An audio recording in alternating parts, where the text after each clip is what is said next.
तो मित्रों, मैं आपको बताना चाहता हूँ कि आपने कोई शेयर या कमोडिटी मार्केट का अकाउंट ओपन कराना है, तो अकाउंट ओपन कराने के लिए आप क्या करेंगे? सबसे पहले आप आस पड़ोस में देखेंगे कि अगर कोई आपको ब्रोकर अवेलेबल है या नहीं है, या फिर आप इंटरनेट से इंफॉर्मेशन निकालेंगे आपके आस पड़ोस में कौन है, या फिर आप ऑनलाइन फॉर्म्स फिल करेंगे। तो ये दो चार प्रोसीजर करने के बाद क्या होगा कि आपको कॉल्स आएंगी ब्रोकर्स के थ्रू, और ब्रोकर्स आपको बताएंगे कि ये हम फैसिलिटीज प्रोवाइड करते हैं, इस तरीके से आपका अकाउंट ओपन होगा, इस तरीके से आप ट्रेडिंग कर सकते हो। ये सारी चीज वो इन्फॉर्मेशन आपको दे देंगे, और उसके बाद आपका ट्रेडिंग अकाउंट खुलवाकर आपको उस पे जो है बिठा देंगे। आपको सॉफ्टवेयर आपको पकड़ा देंगे और वो सॉफ्टवेयर के थ्रू आप ट्रेड करेंगे। लेकिन उसमें सबसे जरूरी चीज ये है कि ट्रेड क्यों करना है, कब करना है, कैसे करना है, वो सब चीजें ये लोग नहीं बताते हैं, क्योंकि वो सब चीजें उनकी फील्ड से अलग होती हैं। उनको चाहिए क्या है? उनको चाहिए आप ट्रेड करोगे, उनको ब्रोकरेज चाहिए। उनकी दुआ से आपको प्रॉफिट हो या लॉस हो, उन्हें इस चीज से कोई मतलब नहीं है। उनको सिर्फ अपने प्रॉफिट से मतलब है, अपनी ब्रोकरेज से मतलब है, ये सब चीजों से मतलब होता है।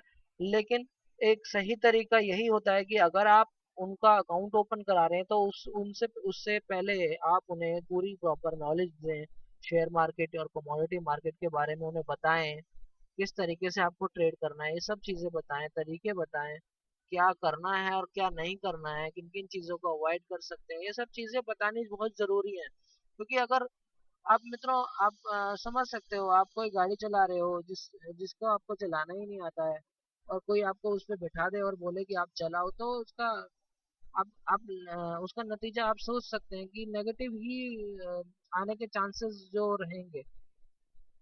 बहुत ही कम चांसेस होंगे कि आप पॉजिटिवली उसको सीख सकें, क्योंकि एकदम से एक बार में आपको कोई चीज समझ नहीं आती। आपको पूरा प्रॉपर उसकी नॉलेज होनी चाहिए, कैसे गियर लगेगा, कैसे क्लच दबाना है, कैसे ब्रेक लगाना है, सब चीजें आपको पता होनी चाहिए। तो ये जो बेसिक नॉलेज है, ट्रेडिंग अकाउंट ओपन कराने के बाद भी कोई बंदा इसको बताता नहीं है। अब आज हम इसी बारे में चर्चा करेंगे कि आपको ट्रेडिंग अकाउंट ओपन कराने के बाद क्या क्या चीजें जो है देखनी पड़ती हैं। विश्लेषण की जो अभिक्रिया है वो हम बताएंगे। विश्लेषण में देखिए, एनालिसिस में आपका क्या होता है, दो तीन तरीके से हम लोग एनालिसिस करते हैं। तो सबसे पहले जनरली लोग एक एनालिसिस होती है फंडामेंटल एनालिसिस, एक एनालिसिस होती है टेक्निकल एनालिसिस। मेनली दो ही तरीके की एनालिसिस जो है ज्यादातर लोग करते हैं।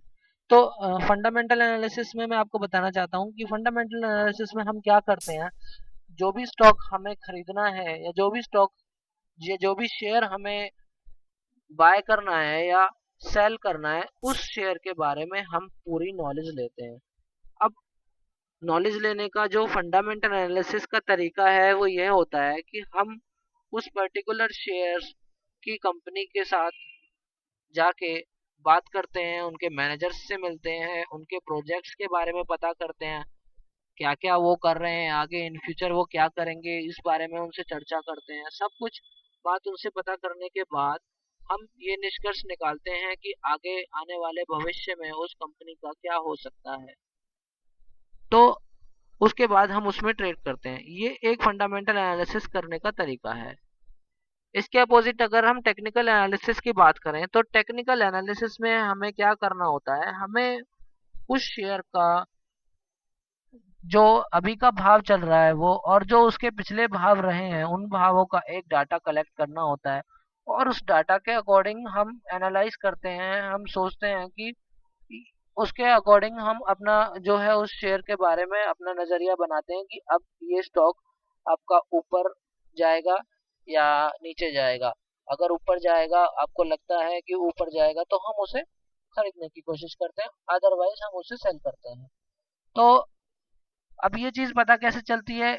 देखिए, फंडामेंटल एनालिसिस में मैं आपको बताता हूँ, कई बार क्या होता है, फंडामेंटल एनालिसिस अधूरी रह जाती है और उसका कुछ निष्कर्ष नहीं निकल पाता है, क्योंकि आप कई बार आपके पास टाइम नहीं निकल पाता कि आप उस कंपनी में जाएं, वहां बात करें या ये सब करें। और कई बार क्या होता है कि हम जाते हैं कंपनी में, आप देखिए, हर प्रकार की इंफॉर्मेशन तो कोई कंपनी आपको प्रोवाइड नहीं करेगी। कुछ चीजें ऐसी होती हैं जो कॉन्फिडेंशियल होती हैं, जिनको वो बता नहीं सकते, और जिन चीजों को वो बता नहीं सकते वो चीज आप अगर उनसे पूछोगे तो आपका वो बताएंगे नहीं, और बताएंगे नहीं तो फिर आपके फिर वो उसमें वही बात होगी कि आपकी जो एनालिसिस है वो अधूरी रह जाएगी, और उस पे आप निष्कर्ष पे नहीं पहुंच पाओगे। दूसरा तरीका जो है वो है टेक्निकल एनालिसिस, जो कि ज्यादातर लोग यूज करते हैं। टेक्निकल एनालिसिस में क्या होता है कि बेसिकली हम उस स्टॉक का चार्ट ले लेते हैं। आजकल बहुत से प्रोवाइडर्स हैं जो चार्ट प्रोवाइड करते हैं, जिनमें से हम भी एक प्रोवाइडर हैं जो चार्ट्स प्रोवाइड करते हैं। वो चार्ट्स को हम क्या करते हैं, उस चार्ट्स को हम रीड करते हैं। उस चार्ट से हम ये अंदाजा लगाते हैं कि मार्केट नीचे जाएगा या ऊपर जाएगा।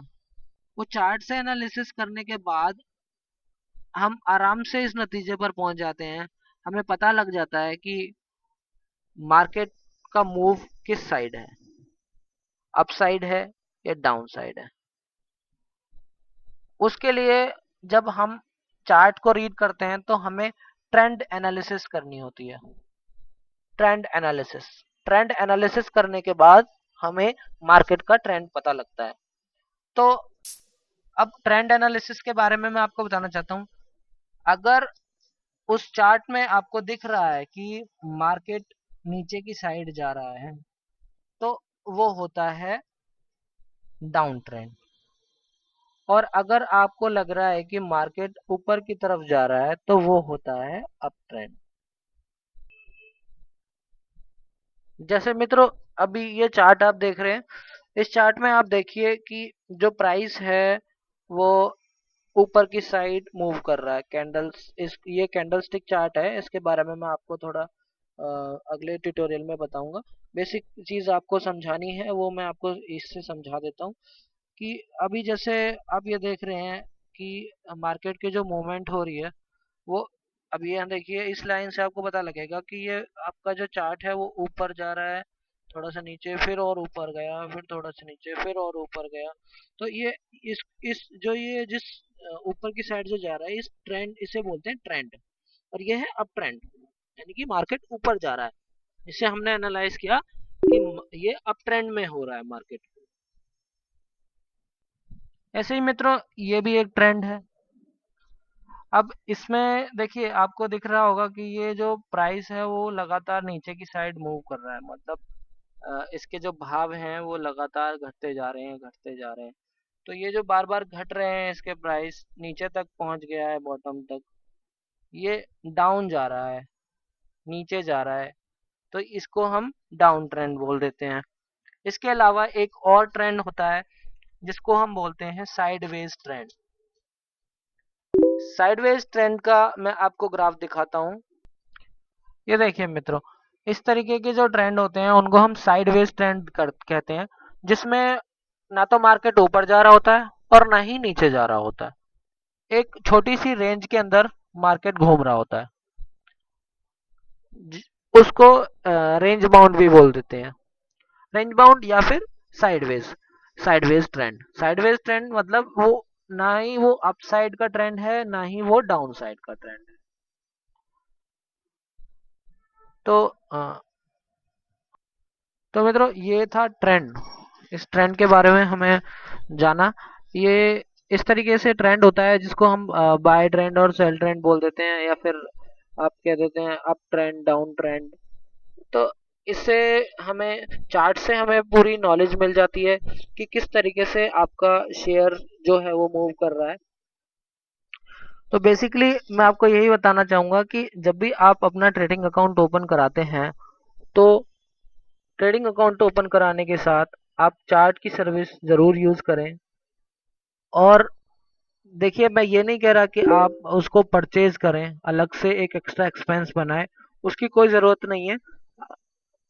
अगर आप नॉर्मली ट्रेंड्स देखना चाहते हैं, क्योंकि देखिए हर ब्रोकर आपको चार्टिंग फैसिलिटी भी प्रोवाइड करता है, तो जब भी आप उनसे अकाउंट खुलवाएं तो आप उनसे अपने ट्रेडिंग टर्मिनल के अंदर चार्टिंग फैसिलिटी को एनेबल करवाने की बात कर सकते हैं। इससे क्या होगा कि आप उन चार्ट्स को देख सकते हैं, उनसे ट्रेंड एनालिसिस कर सकते हैं, आपको पता लग जाएगा कि किस तरफ के ट्रेंड में मार्केट मूव कर रही है, और कैसे आप उसमें मतलब अपना निवेश करें, वो चीज़ आपको बहुत आसानी से क्लियर हो जाएगी। तो ये बहुत ज़रूरी है।